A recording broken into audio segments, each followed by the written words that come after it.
recorded for future public record and will go on YouTube within the next 5 working days. Can I ask anyone who's participating in the meeting, when they're not taking part on a discussion item, to have their microphone muted, as the background noise can be distracting? And if you want to ask a question, raise your actual hand or your virtual hand, and hopefully between us we'll spot you. Okay, so a warm welcome to everyone. Present tonight at the meeting, we've got Sergeant Heather Jones from the police. We've got, do I pronounce it Dara? Is it Dara? Dara Fahy, who's from Public Health. We've got Carl Randall from Highways. We've got Les Williams from Waste Management. We've got John Moll from the Commonwealth Games Community Fund. Leslie Bannister's the Ward Support Officer. And then you've got my colleague, Councillor Ewan Mackey, and myself, Councillor David Pears. So welcome to everyone. And because it's a busy night tonight, I'm going to let Heather go first. And I know there's 1 or 2 residents on the meeting, and at least one resident I think may have a question for Heather on speeding vehicles. So before I bring them in, Heather, is there anything you'd like to report on for this meeting before we take questions? Thank you, David, for letting me go first. So just a quick explanation to everybody. Apologies, we've just made some arrests in Sutton. So as you can see, I'm just in the middle of chaos. So I'll try my best to just give you a little overview of what we've been doing recently. And again, sorry if it's rushed. Crime-wise, I haven't got the figures on me, but I can certainly say at the moment, robberies are big, burglaries are low. There's no spikes or trends or patterns to any of our crimes at the moment. This week is a national week of action against knife crime. It's called Operation Sceptre. It's seen us doing a number of different operations across all week. And the kind of activities that we've been doing on there are things like weapon sweeps in areas where we've had antisocial behaviour. We've put knife arches into transport hubs, also into schools. We've done inputs. We work very closely with our schools, and we've done a lot of inputs into the schools to do education about the consequences of carrying knives with the children there. We've also been doing quite a lot of work on beggars. So we've been doing a lot of intervention and welfare work with those. We've had outreach workers with us in Sutton Town Centre, Mere Green, Wild Green. We've issued 5 notices, which is the first stages of us formalising the procedure with those beggars when they're continuing to beg after they've had all the intervention and welfare work. And then if they then continue to cause harassment to the local residents, then we issue them with community protection notices. So we've issued 5 of those in the last couple of weeks. But on a more positive side, we've also got 2 of those beggars that are currently now in rehab, which is a real positive thing for us. We've struggled with doing that. So we're really pleased about that.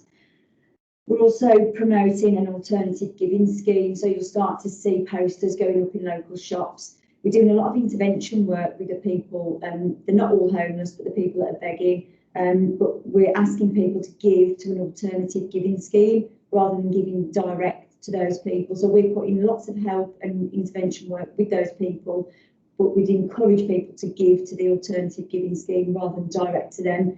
We want to avoid that money going, for the sale of purchasing drugs and alcohol, etc. So at least we can support them in a more controlled way.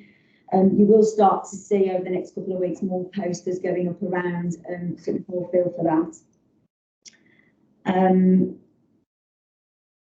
Just on sort of the coronavirus situation, we've seen quite a good compliance of people now wearing masks and taking that responsibly. We've had no issues or concerns in Sutton, and the vaccination centres have been running, from a police perspective, very well. So if anybody's got any questions they'd like to ask. Thank you. I've got a couple of questions for you. One is about the road by Plansbrook School, which I alluded to earlier. Are you able to share with us what action you can help to reduce the speeding car situation there between the ramps in the road, please? Yeah, I mean, this is the first sort of knowledge I've got of the speeding at that location. Certainly not saying that that's not occurring. Obviously, people are concerned and have brought that up. I can certainly take that back to the team and make sure that we do some speed watches along that stretch of road. With us, obviously, with the lockdown, a lot of our normal activities that we've been doing have been scaled back because we've been dealing with other, coronavirus-related issues. But now we're starting again. We did the first speed watch this week, earlier on this week. So we're now looking at going back out in the communities and doing speed watches. We're also encouraging anybody that would want to get involved in their local street watch groups as well to make contact with us if they're interested in doing that. But also anybody that would be interested in doing speed watches, we certainly welcome any members of the community that want to join us on those as well. As I say, we've started that again this week, so any areas of concern, then please let us know and we'll add it to the list of locations. Okay, thank you.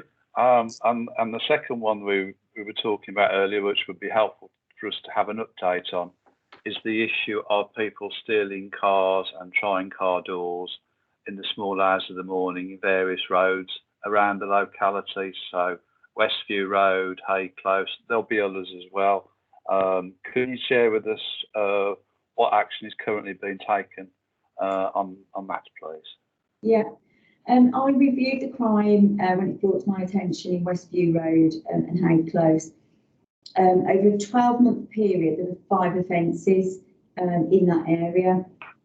2 of those offences were completely unrelated. They were internet-based crimes. So then I've looked at the other offences over that 12-month period. There was no specific pattern of crime. So, it wasn't a clear pattern for us, to start targeting.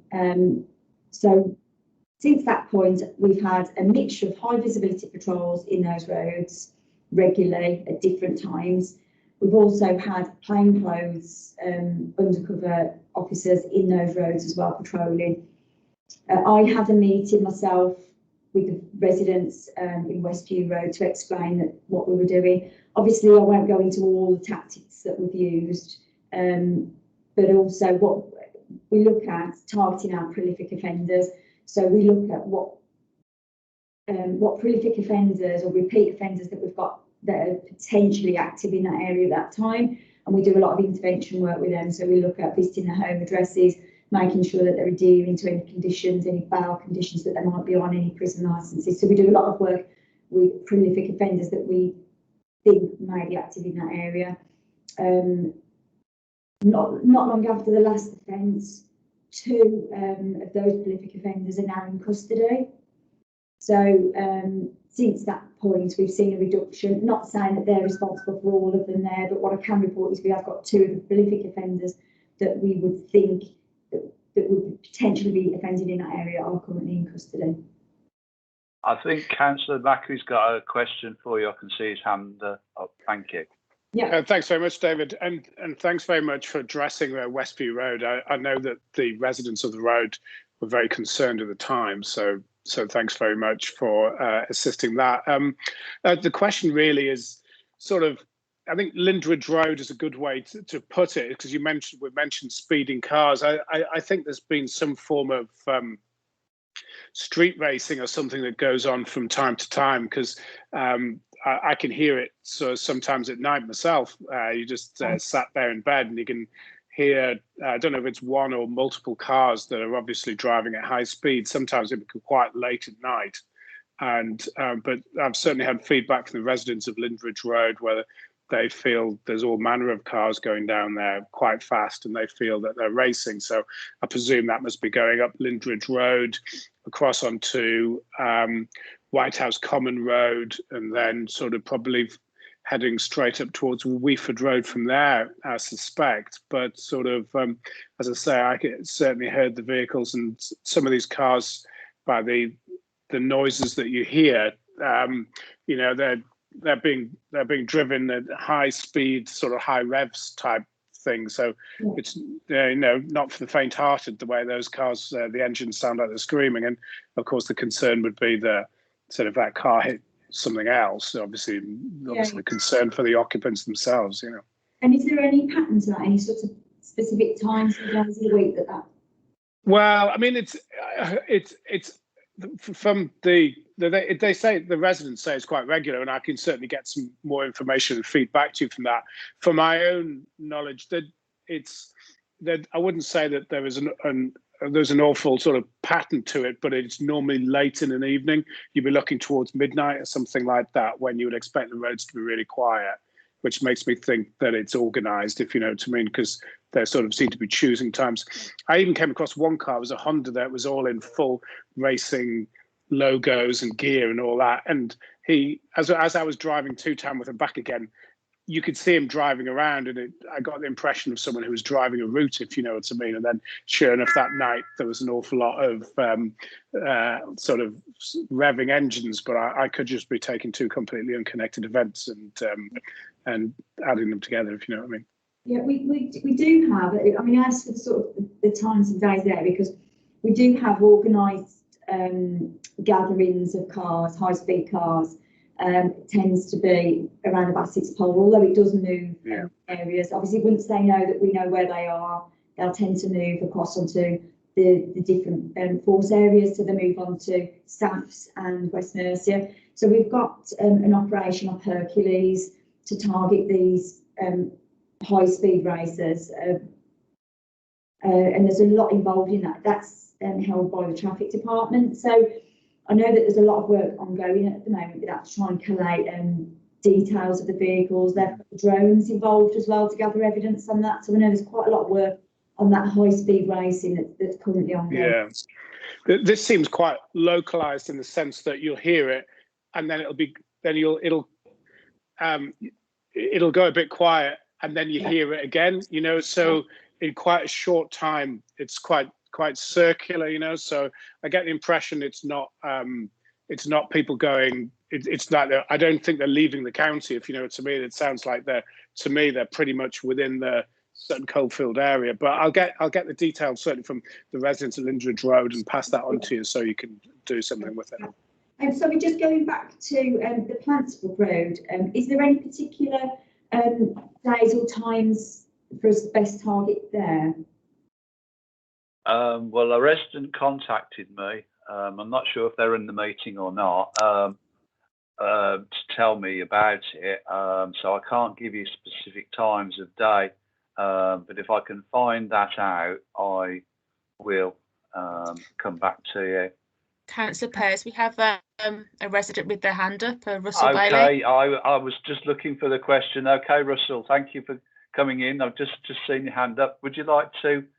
Could you share any more information, please, on this? Yeah, certainly, Councillor Pears. Thanks for inviting me, and thanks, Sergeant Jones. I mean, personally, we live on Holland Road. So probably about 3 years ago, the speed bumps were introduced as part of the Plantsbrook school redevelopment.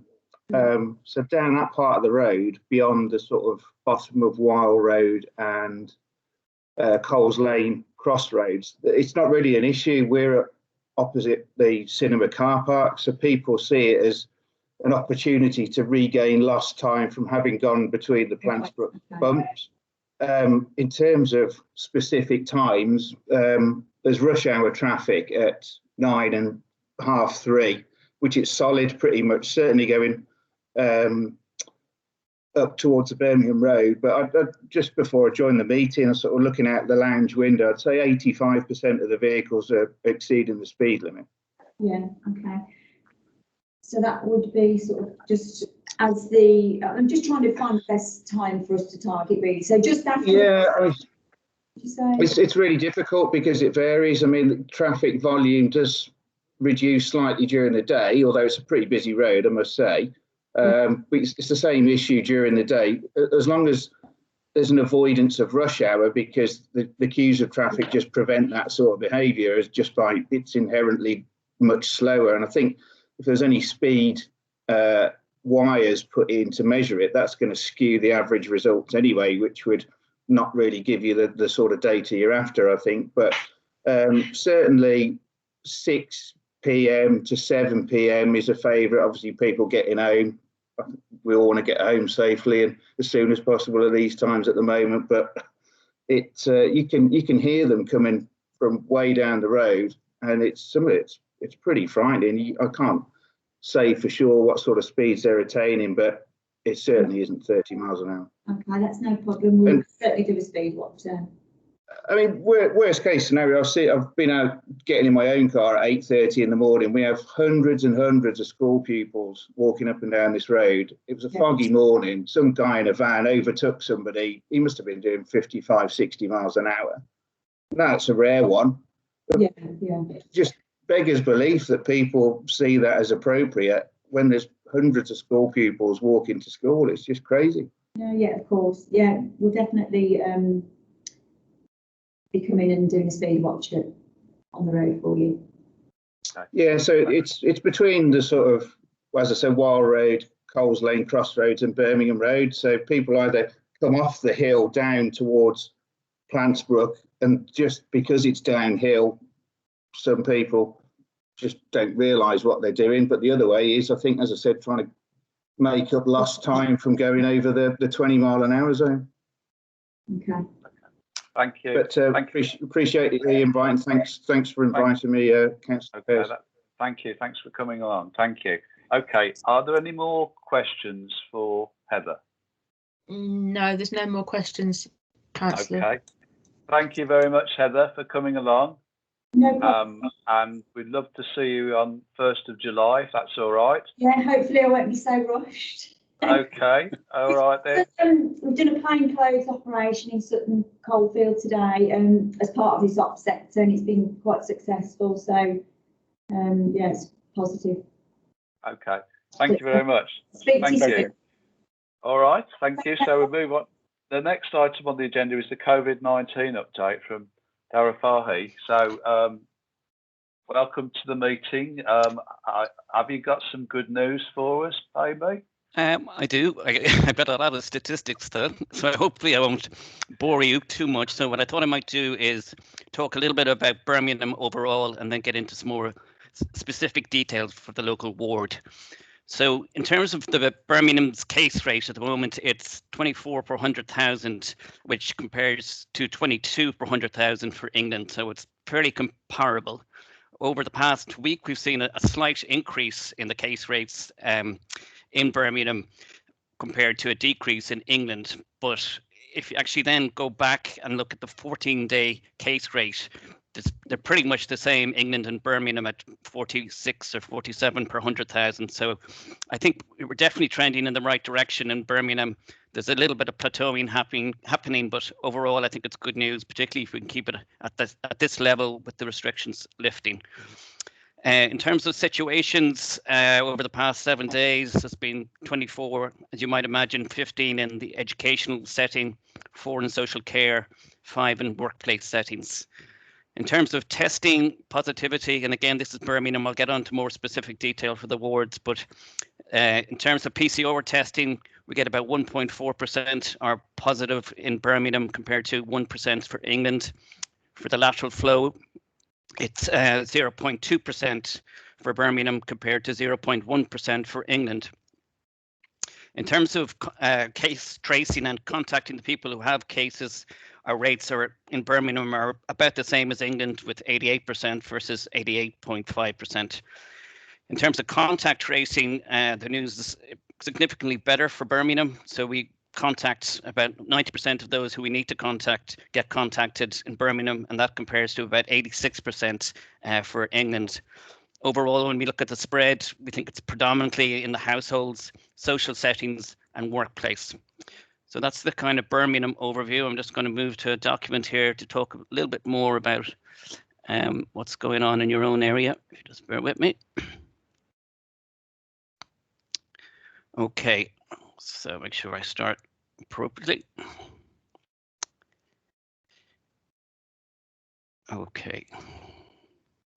All right, so on the Sutton Trinity ward, and this is for the last week. So from the 20th to the 26th of April, it ranks 45th out of the 69 wards for the number of COVID cases, where first is the highest. So there's only been 2 reported cases. So effectively, that's pretty good. It means we've got a rate of about 21 per 100,000 compared to 22 per 100,000 locally. So they're small figures, but definitely nothing to be concerned about. And 7, just of note, there were 7 COVID champions in the area. So the more of those we can get, the better.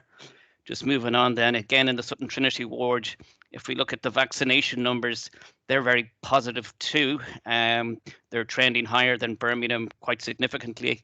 The lowest rate is around 88% in the kind of general COVID at risk category, but it's up as high as 96% in those over the age of 70, which again indicates that the vaccination program itself is going well and they're being protected in the right age groups.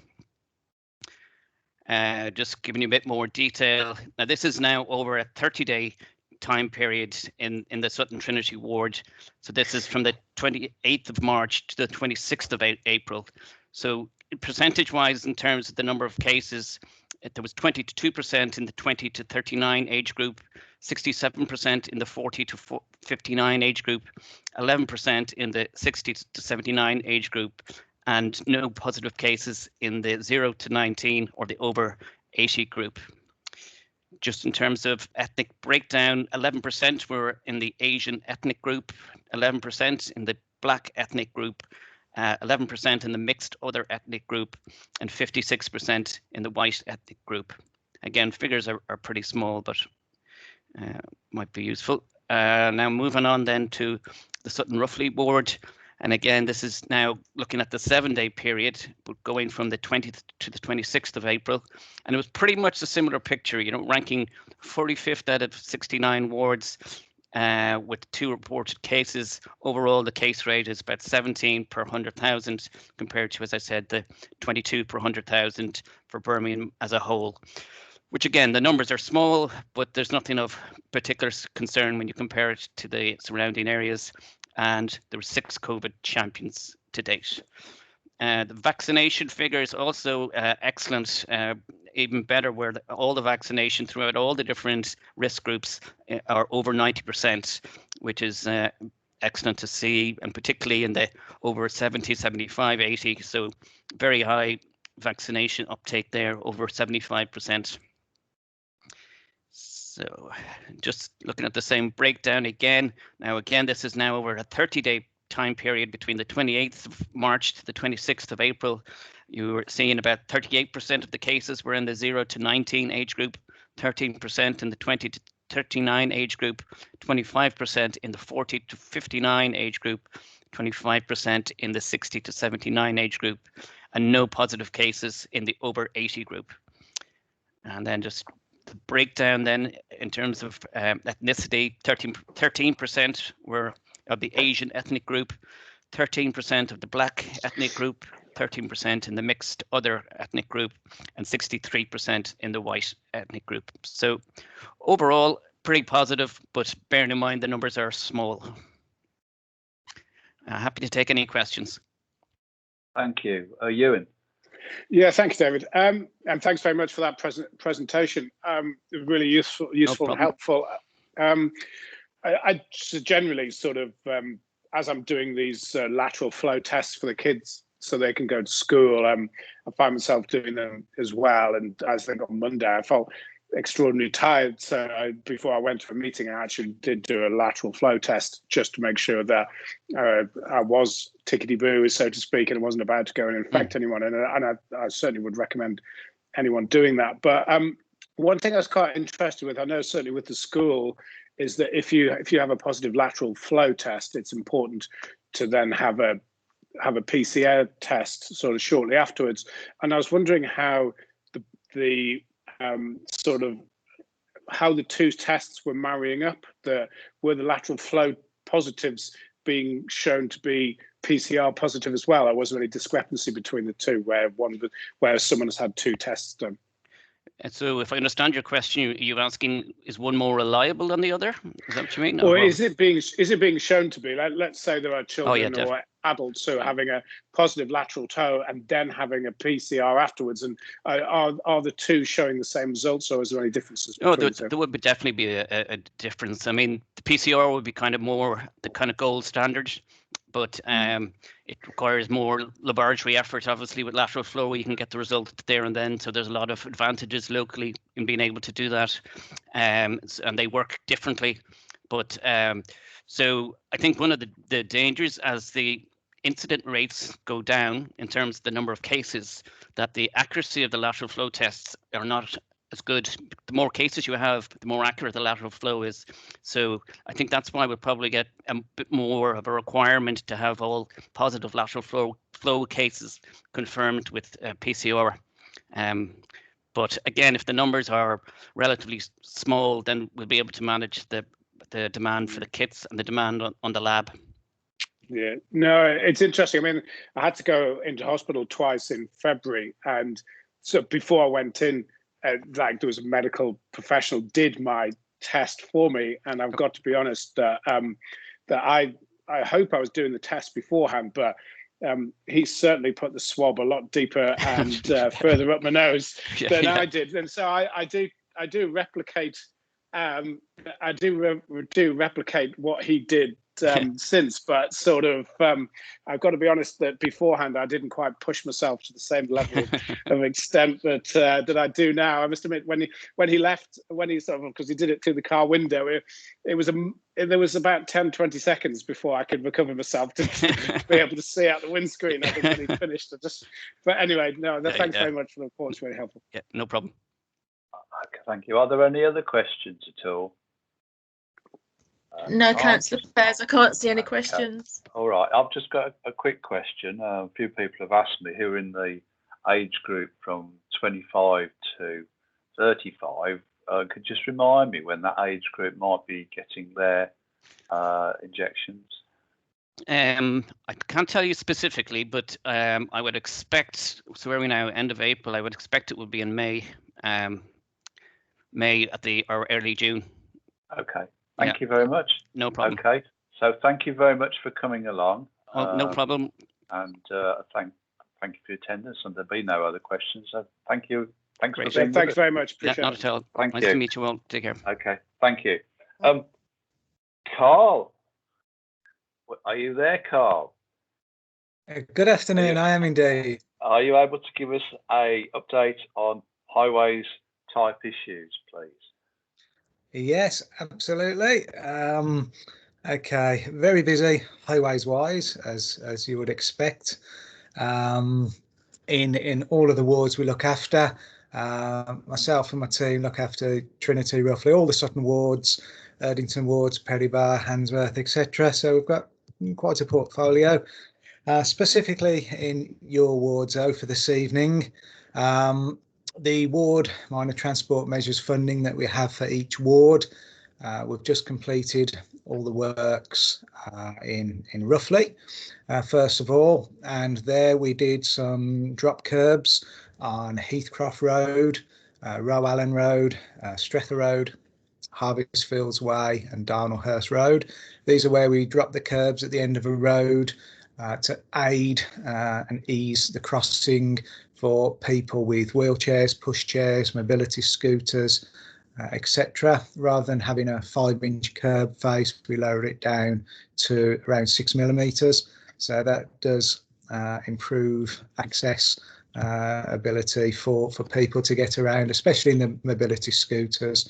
We come across all the time where people have recently been unable to walk for whatever reason or distance, and they're in mobility scooters, etc., and suddenly find that the route to the shops, to the friends, to wherever is impeded with these full height curb. So wherever we can, we do try and introduce a program of dropping the curbs, so we make access a lot easier for everybody. We have also erected some bollards on Little Sutton Road. There's an area at the end of Little Sutton Road where it meets Slade Road, Green Road, where we had reports of people not necessarily willing to wait in the last bit of traffic there, and were cutting through across a footway onto the main road. So we've strategically introduced some bollards there, which has hopefully resolved that problem. On Slade Road, we've had a long-standing issue with a flashing speed sign. We had 4 of these funded by Royal Sutton Coldfield Town Council a few years ago, and we cited them, 1 in each of the old original wards when there was 4. And through great concern of some residents on Slade Road, just where the speed limit went from 30 to national speed limit 60, and vice versa coming back into Sutton, people were not necessarily adjusting the speed to what they should have been. They were trying to achieve 60 while still in the 30, thinking that they should be at 60 by the sign, and vice versa. They were coming into Sutton at 60, and some people were thinking, you know, they could keep going at that till the traffic lights at Harvest Fields rather than at where the property started, and they should have dropped to 30. So we relocated one of the signs from Heathcroft Road to Slade Road, and it worked for 5 minutes, and then we had all manner of problems with it. In the end, we had to take it away, we had to send it away. I think it even went to Germany. It did the rounds. So what we did then, we obtained an alternative driver feedback sign. We've put that at the location. I think it's 258 Slade Road, top of my head. That's up and running and working, and hopefully sending a message to motorists coming into Sutton that they need to be doing 30 there and not, you know, 60 and gradually decreasing. We have as well had the faulty sign now finally repaired. We had lots of issues with trying to get it repaired. The company that were doing it went into administration during lockdown, as many companies unfortunately did, but we've been able to salvage it, have it fixed, and initially it'll go back on Heathcroft Road where the original one was, and then at a later date, with suggestions from yourselves and the public, we can relocate it again if necessary. And finally, in Roughley, we're having a lot of issues and debate over the lay-by on Tamworth Road. We are having lots of fly tipping, some of it obvious, an awful lot of it not very obvious because the road is at a higher level to the field down below. It transpires that there was many tons of fly tips, rubbish, tyres, all manner of things down there. The landowners worked well with us and our waste management team, and have assisted in the clearance with some mechanical excavators, etc. But through Councillor Mackey, we are having discussions on, should we close a lay-by? Could we? What are the implications? What are the costs? Is a lay-by needed? You can bet as soon as we close it, everybody will come out of the woodwork with, oh, I always use that. Why have you closed it? Couldn't you tackle the dumping rather than close it? So it'll be something we need to discuss, possibly advertise, possibly consult, but who with? There's not many people around there. So as an interim measure, we are obtaining quotes and a cost for what would it cost to curb it through and get rid of it as a lay-by, and would that get rid of the issue? It probably would, because people wouldn't have a place to pull in and under the cover of darkness or whatever, dump everything they want to dump. So that's a quick run through on Roughley. Moving on to Sutton Trinity now. We consulted extensively with residents of King Edward Square in the former council house flats that are flats now, and the new ones that were also built, the 42 extra, because we had complaints off the management team, is it, that the refuse vehicle couldn't get down, couldn't empty the bins. Sometimes people couldn't access, and we looked at that. We know the location very well. We used to be based at the council house when it was council offices. When I think it was Shayla did the development some years ago, I did suggest to planning that they may want to consider putting a condition or stipulation that the yellow lines have to go down one side or the other side, but that wasn't seen to be necessary or required. It hadn't been there before.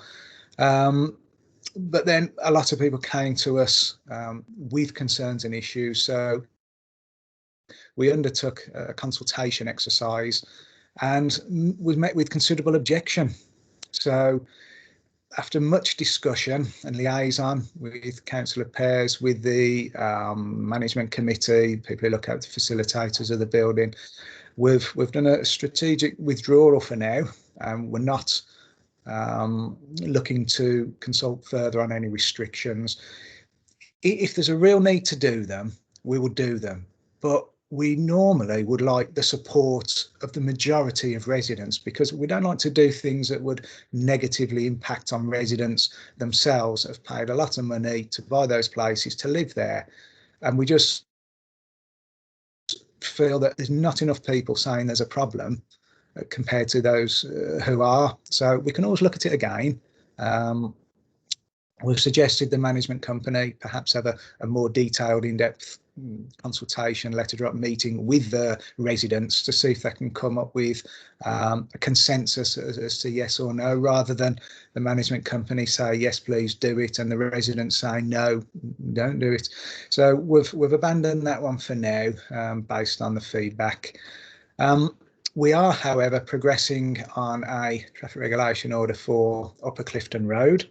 Again, fraught with difficulty, lots of fors and against, lots of residents wanting it, not wanting it, this side, the other side, both sides, no sides.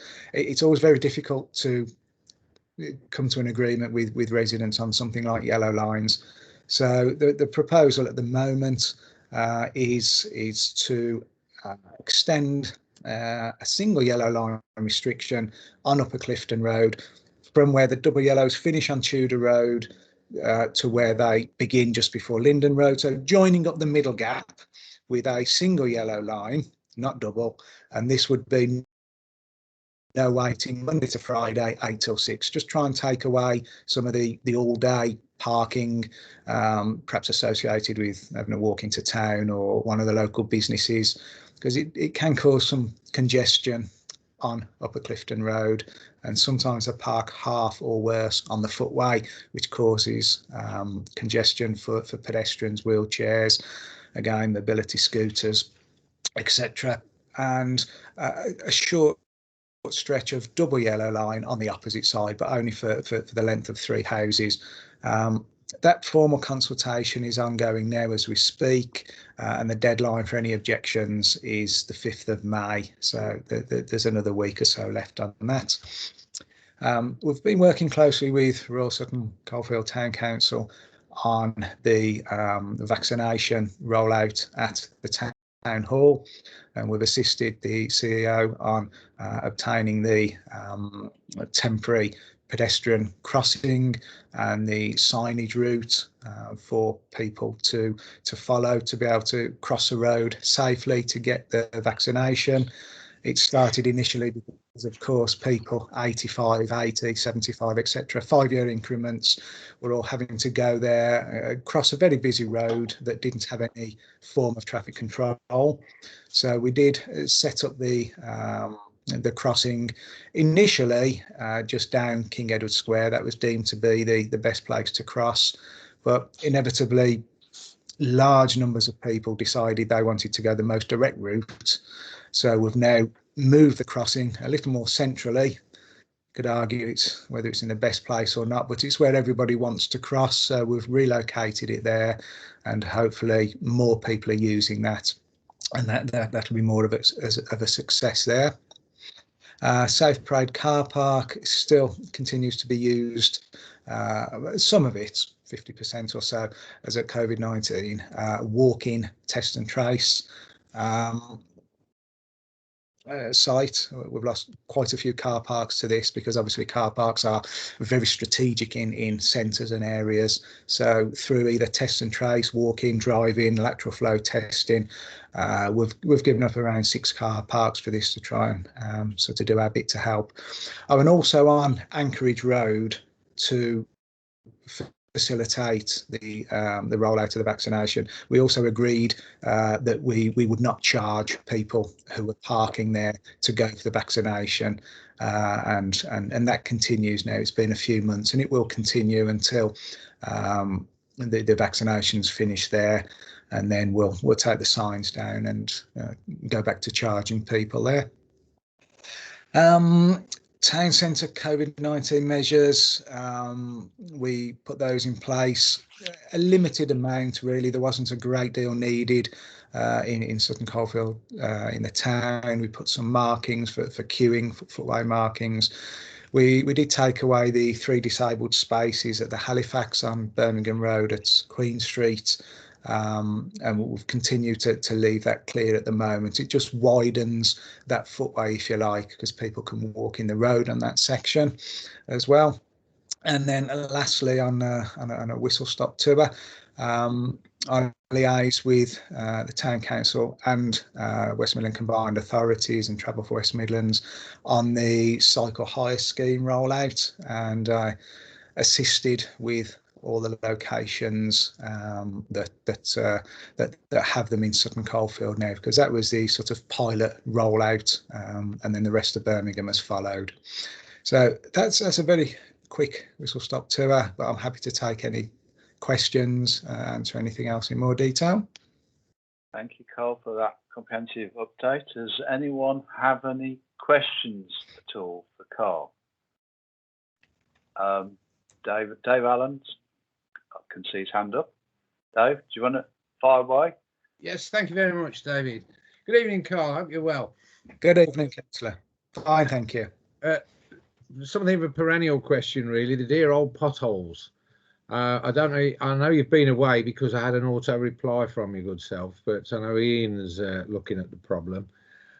Spoke to a tarmac gang. Actually, it's 4 Oaks Ward now, but it used to be Trinity till we moved the boundary, so near enough, don't you think? Declaring interest where I live in Little Sutton Lane. The tarmac gang were filling tiny little holes in Haywood Road, and the vegetable Grand Canyon's 2 strides away in Little Sutton Lane. Even the tarmac gang were embarrassed. So they've consequently put down a couple of square metres of tarmac that, yeah, there were holes there, but nothing of any consequence. And they've ignored the real McCoy. In that regard, they're no better than Amy ever were. So can we do something? Because the patches will actually get ripped up again when the job's done properly, and there's a hell of a lot of road. Because no use, as we know, if you patch a pothole and the piece of road adjacent to it's already breaking up, in a matter of weeks' time, we're going to be back again with patches on the patches. So to do the job properly, we'd actually rip up these most recent patches, and that the whole shooting match for 2 square metres, they've cordoned off the road, put the barriers down, all the rest of it. It must have been a morning's work for them for 2 square metres. Yes, you're absolutely right. I had 2 days off, Tuesday, Wednesday. I caught up with my emails, and I've seen the flurry of emails about this, and it is embarrassing. And like you say, we need to learn from Amy and do things, a lot better. So we have contacted contacted our Kia steward and brought this to his attention, and he is aware of it. So I will keep on to him and let him get this done properly. Thank you very much, Carl. I mean, that's just an example I'm aware of. If it's happening here, I'm quite sure it's happening probably across the city, if we're honest. Thanks very much. Yes. Okay, thank you. Are there any more questions for Carl? No more questions, No, Councillor thank you. Pearce. Thank you, Carl. Thank you very very much. Good to see you again. See you soon. Thanks, Carl. Thank you. Okay, we're on to waste management. And Les, are you there? Hello, Les. Thanks for the invite this evening. I've only got a brief update. I do note the time, we've only got about 15 minutes left anyway, but when we spoke last time, I highlighted that we were having some new sweeps. They're all in now and working. So I've got a brand new fleet of small sweepers rattling around the wards, doing a very good job because the new machines obviously work better than old ones. A bit of performance, excuse me, a bit of performance on the two wards. They're both performing pretty equal. So with missed collections around domestic and recycling, they've probably shown us probably one of, I think it's in the top 4 lowest of all wards of the city. So we're doing really well on that. Although we still are getting 1 or 2 missed collections, which we're looking to minimise or get rid of as much as we can. We had some new refuse collection vehicles of last year and into the early parts of this year. They were predominantly recycling and trade vehicles. We're just starting now to take delivery of some refuse collection vehicles. So that will have a small impact on, or some impact, should I say, on the missed collections for residual. The ones that we bought this time round are what we call a narrow track. So they're not as wide as a normal truck. They're a bit narrower, so we can move them around into tight areas, etc. We're giving these a try. The payload's a bit less, but it won't stop us with our collection regime. So there'll be no change to the regimes. So we're just about to bring them online. There's probably about 15 coming across the city. So it's not every truck we're changing. We have got some more tranches of new vehicles to come in. And obviously we're looking at alternatives now. We're looking at electric, dare I say, hydrogen, different types of things. So we're actively looking at what can be more suitable, more greener, etc. As Carl mentioned in his report, dumping, unfortunately, it still seems to be a plague that we're having. I will say that the 2 wards, again, are in the bottom 4 out of all wards across the city, what we measure. But nevertheless, dumping does remain a problem for us. And to that end, we've taken on some, or we're just recruiting to now, some extra dumping crews. So there'll be 4 across the city. We're probably going to site one of those at Perry Bar, and they will be solely employed to pick up dumping, so we can react a bit quicker. We're also just recruiting to a new add-on service called Love Your Streets. So Love Your Streets is community-based, a lot of, but they're going to be out working within the community in some of our hot spots, some of our problem areas, but also they'll be taking part in some of our litter picks that we do, like the spring cleans and stuff like that, and any local community groups that want to get involved. They're the people that can come along, they can supply things like litter pickers and bags and gloves and etc. And we can join in with your organised days out. If you've got any groups that do that, we want to come and get involved with you. So, we'll supply the gear for you to pick up, etc. And obviously we'll take the rubbish away once we're completed as well. Our waste enforcement team, they're also expanding. I think I may have mentioned this at the last meeting we had. They're taking on about another 8 enforcement officers, and the plan with them is there's lots of enforcement has to be done across the city. It's not just dumping and litter, but some of them are going to be assigned to help us to do some of our exercises, shall we say, in some of the challenging areas and roads. So that's again, we're just recruiting to that. So I would envisage within about the next 6 to 8 weeks, we'll have all these people working for us and we'll be out in your wards. So, if there's any local groups that want to be involved, please drop the councillor or myself a note, and we'll make contact, because it is love your streets, and we all like to love our streets where we live. And we do feel that if we all do our little bit, we can make where we live better, more cleaner, better, and more habitable, dare to say. That's it for my update, I'm afraid. Just a brief one this evening. Thank you. I'd like it up for questions in a second, because I know Ewan's got some as well. A couple of questions then. I know the green waste is being collected, but there's other people who haven't had their latest labels for their green wheelie bins. Has there been a problem in getting them out to people? That's my first question. My second question is, in the light of there being more waste enforcement officers on the scene, we've got a particular black spots, I suppose, apart from the lay-by that you've heard about, of the town centre car parks, because I'm frequently getting complaints about the car park opposite the station pub. I know Justine and the team have been out there. I know that Sutton Town Council Rangers have been out there as well doing those car parks, but still mindless individuals keep dumping their litter there, and it's costing us time and money all the time to go and pick it up. So I would welcome it when things are settled and sorted, some activity on that front, so we can start to discourage people from dumping their rubbish around our town centre. So that's my second question. So if you're able to answer the first one, that would be really helpful. Thank you. Yes, Councillor, we did have an issue with the renewal stickers for residents when they renewed. And what it was, back at the printing offices, I think they're in town, their printer broke, basically, the nuts and bolts of it. That's being repaired now, and we're due to any time now have the stickers. We obviously check them to make sure that they're the right quality.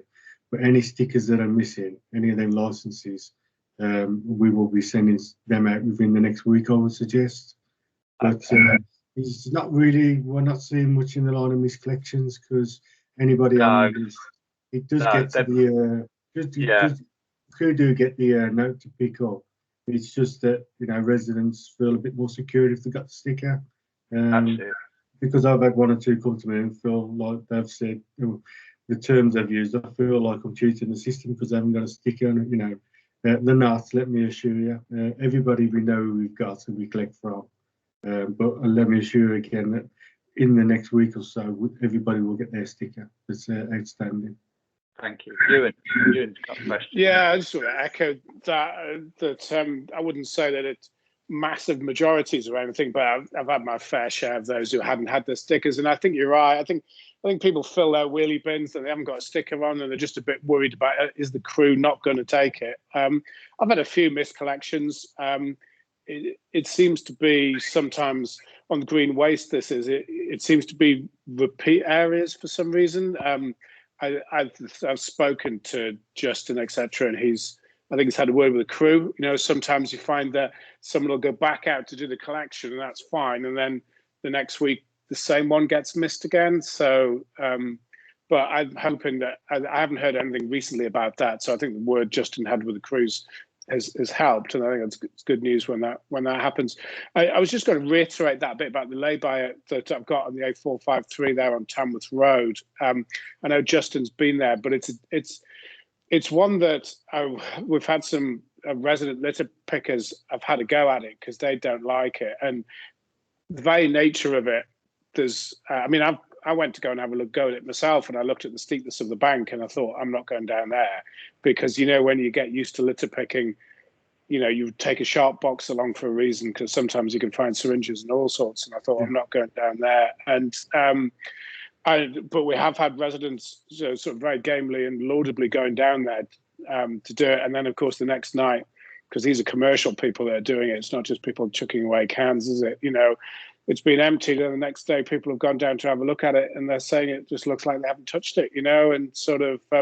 So I know that highways and Fleet Waste are in conversations about what to do about that lay-by, but with it being height and the drop down there, and the landowner next to it's not too happy about it. But it is sort of insanitary, you know what I mean? So I've got a bit of echo, so I'll stop speaking there. Thank you very much.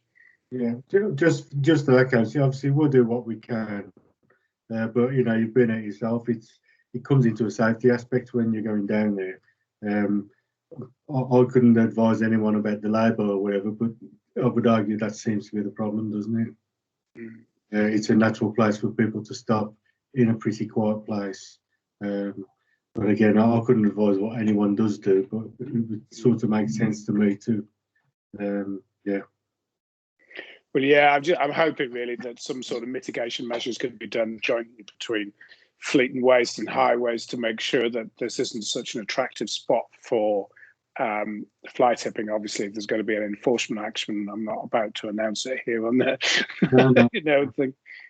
Yeah, we'll continue to support the landowner and work with waste enforcement, etc., and our ways to get the best possible solution. Yeah. Okay, thank you. Are there any other questions for Les at all? No, Dave's got his hand up, I can see. Yeah, just a quick question. It may be outside your remit, Les. The Ryland Road tip. I thought we could get same-day appointments there. I've never managed to do that. Is it the case? The appointment system, if I'm honest, really works. So people don't have to queue; they can turn up. But it's built on a request basis. So if people request, they fill the book up, and once the book's full, they move on to the next day. So it's probably unlikely, I would say, you'll get the same day because of the demand. Simply because of the demand. Yeah. Mm. You know, we just bear with us. If you can do some work in the garden, etc., if you plan a day or so ahead and get it booked, you should shorten that waiting time. Oh, if the weather could do. Well, then of course that can cause yet another problem. If you think you're going to do it and then you don't because it pours down with rain, there isn't actually a provision to cancel the appointment, is there? I would have to look at that. Because I've been down to the tip on a number of occasions, and there's only been 2 or 3 people in there. Now, obviously, and yet you can't get the same day appointment. And I know that occasionally you can think ahead and think, well, I'll have some gardening rubbish. But actually, I'm emptying a house over in Dudley. I mean, obviously outside your patch, but the same thing applies. When we're going over there, we need an appointment at the tip, but they've got a provision for cancelling it. So I know it does rely on people being community minded. So if I don't want this appointment, I'll cancel it so that someone else can take it up. But I don't think we've got that ability in Sutton Coldfield. Yeah, let me take that back, because it's a very good question. That if someone rings up and they say, well, we've had a cancellation today, you can come today at 11 o'clock. It would make sense to maximise the potential. The computer should be able to manage it. Yeah. So okay. I suggest either we've only got a few people down there, and it could be much better used, much. I would say that. I'm sorry to cut in on you. I would say that the appointment system has been a rip-roaring success, and the plan of keeping the traffic away from Roland Road that can completely get blocked up, as you've probably said in the past, it actually works no end. It's brilliant, and it's not just Roland Road; it's across all the tips in the city. Oh yeah, I absolutely agree with that. It has been, and from that aspect, it's been a wonderful success. I don't criticise it for any of that. It's great. I'm just thinking about the dumping, and when people who've got the car loaded up, I think, I can't even get in the tip. Oh, I know where I'll dump it. I'm not condoning what they're doing, believe me. And one has to say, if they're lacking the community spirit to not dump it in the countryside, would they ever cancel an appointment anyway? I know, but I'm just trying to look for a way of making more tip space available, so to speak, and taking away any excuses. And I put that word in inverted commas, of course, because it's not an excuse. Let me take both these back to Viola, our partners, and let's see if we can increase the slots at Ryland Road. Let's just presume we're doing 100 a day. If we could get to 120, that gets another 20 more people through the gate. Yeah. And I'll also look at the other thing that I said I'd look at. Yeah, okay. Thank you. Thank you. Yeah. Thank you, Les. I'll I take can't 2 see any points more. back. I'll update next time we meet. Thank you. Thanks, Les. I can't see any more questions for you, so thank you very much for coming, Les, and the update there. So moving on swiftly to John Mould, Commonwealth Games Community Fund. John, do you want to just come in on that one, please? Thank you, Councillor. It might come as a shock to everybody, but Birmingham's got the Commonwealth Games. As part of that, we have a small pot of funding across the city for celebrating communities. It's a small grants programme that uses the Commonwealth Games as a catalyst to celebrate Birmingham's neighbourhoods and communities. I suppose to get to the nitty gritty, both wards have got £11,100. Now, who can apply, what for and how? We're looking towards all of our local community residents, community groups for their involvement. We will accept constituted, unconstituted and grassroots community groups. We're trying to broaden the net as wide as we possibly can.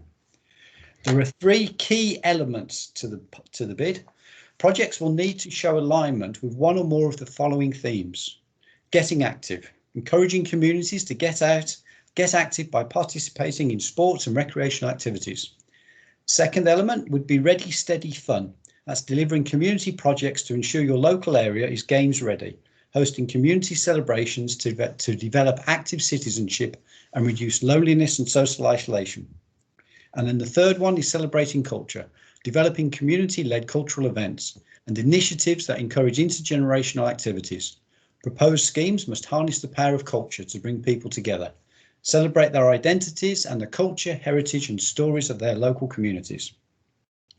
Now, the funding criteria is as wide as we can possibly make it, so bids will be accepted between £100 and up to £10,000. All funding must be committed by August 2020, so that's August of next year. However, and we're trying to be as flexible as possible, should the pandemic cause problems, we will be as lenient and as flexible as we possibly can with that money. So it could, in theory, even go past August next year.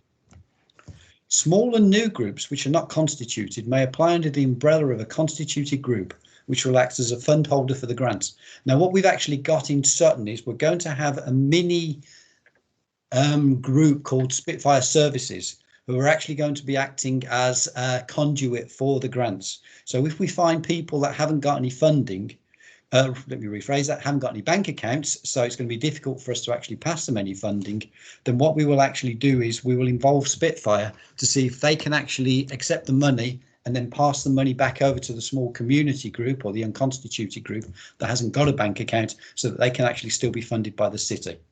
Now, there are some key elements that funding can be used to cover most types of community activity. These are core costs, which includes essential running costs, so we could even fund a post if we needed to, revenue costs, new and existing projects and one-off initiatives. There is the usual caveat that there are some things that we can't support, which would be for profit businesses, national programmes without a specific benefit to Birmingham, projects that are based outside of Brum, projects within a ward that don't have a ward plan. And I would have to say here, councillors, that both your wards have got very strong ward plans, so that's not an issue at all. Projects which have already taken place or items purchased prior to, during the grant application, and specified expenditure of general appeals, requests to build reserves and political activities. Applications for round 1 will be accepted until the 1st of June. I'm kind of advising most groups across the city at the moment not to rush their applications. We'd rather see a good solid project that comes in after June rather than a rushed one before June. But if there are some projects out there that can get ready by the 1st of June, that's fine. We're happy to see them. The second round of funding will start in October 2021. So there's plenty of time. We have not got a rush here at all, councillors. What I will actually now do is just on the chat line, I will put a connection which is Birmingham City Council's website, which will tell us all about. So anybody that wants to go in can have a quick look at it. That's worked, I hope. Yep, that's worked. Fabulous. Can actually go into BCC site and have a quick look at the community games. I've kept it quite quick, Councillor, because I've already been advised by young Leslie Bannister that we're running out of time, but I'm open to any questions that you want to fire my way. Could you just confirm that the applications come to this committee for? Yes, they do. Consideration? Yes. I've been in the grant game now for over 20 years for Birmingham City Council, and what we try and do is always make certain that the elected members and the ward forums, or previously ward committees, are still the centre point of the funding. So yes, we would most definitely be expecting that to happen. What we can do, however, is we could arrange a separate Commonwealth Games ward funding programme for you, so we could have just a special night that would just include projects and bids. That way you'd have a bit more time to actually work, and we'll work around your diaries on that one, Councillor. Okay, thank you. Are there other questions for John? Okay, thank you, John. Thank you very much. Town Council update. I contacted the CEO, and Leslie has as well. I don't know, Leslie, have you had a response from the Town Council? No, I've had no paperwork. Okay, so I had Olive, the CEO, gave me a ring this afternoon to say that she wasn't coming. I suppose we could take that as official apologies. She sent an apology. Sorry to interrupt you, and you probably don't know, but she said that she couldn't come, and she will be at the next meeting. But she was going to send us a briefing note to read out, but I don't seem to have had anything come over. Well, what I was going to say was that from the conversation that I had with her, because obviously I did say how keen we were to hear from them, and obviously some of the points that we discussed over the phone was there was a hopeful plan for subsidised parking in the Sutton Coldfield Town Centre that's hopefully going to happen as a future date. Obviously it needs to be agreed with various car park owners, but that way would hopefully either give free or subsidised car parking into Sutton Coldfield Town Centre to support the retail there that's obviously had a very tough time due to the pandemic. The Town Rangers service, something we discussed, I think, which has gone down very well across Sutton Coldfield, and had same-day responses on that, where if it may be that has been some fly tipping, or there's some bushes that have got overgrown, just basically, or there was one up in Mere Green that, even though it wasn't council land, where the Town Rangers were able to go up there and collect a load of broken glass and a load of rubbish from where that looks like might be an exuberant Sunday evening that had spilled over onto Monday morning by the look of it. And they cleaned all that up. And there's obviously been the bikes. The bike hire scheme has gone live in Sutton Coldfield, and that's proving really popular. And but on your patch, David, there's plan to replace the benches and the bins on the parade there, just to give it a bit of a polish and a refresh, something that's not going to happen otherwise. So a busy time for the Town Council, but that did sort of, and Olive did get the message that we want to hear them, and it's for them to talk about what they want to talk about rather than what you and I want them to talk about, because admittedly, as Town Councillors, we do have a view as well. But I said that she can come and talk what she wants. So yes, I believe Olive or one of our colleagues will be here next for the next meeting and in the future. But there was quite a lot there going forward that look forward to her putting some flesh on the bones next meeting. Okay, thank you, Ewan, for giving us that Town Council update. I think that brings us to the end of the meeting. So we don't usually have any other business. So the next meeting is the 1st of July. Leslie, is there anything else we need? No. Well, the agenda for next meeting, I suppose we have the Commonwealth Games on there, maybe. But I'll contact you a couple of weeks beforehand, or if there's anything you need me to sort out, if you let me know. Okay. As soon as you can. Thank you. All right. Okay. Thank you, everyone, for your attention tonight. Okay. Good evening. Thanks very much. Good night. Thank you. Thank you very much. Bye now. Thank you. Good night. Bye.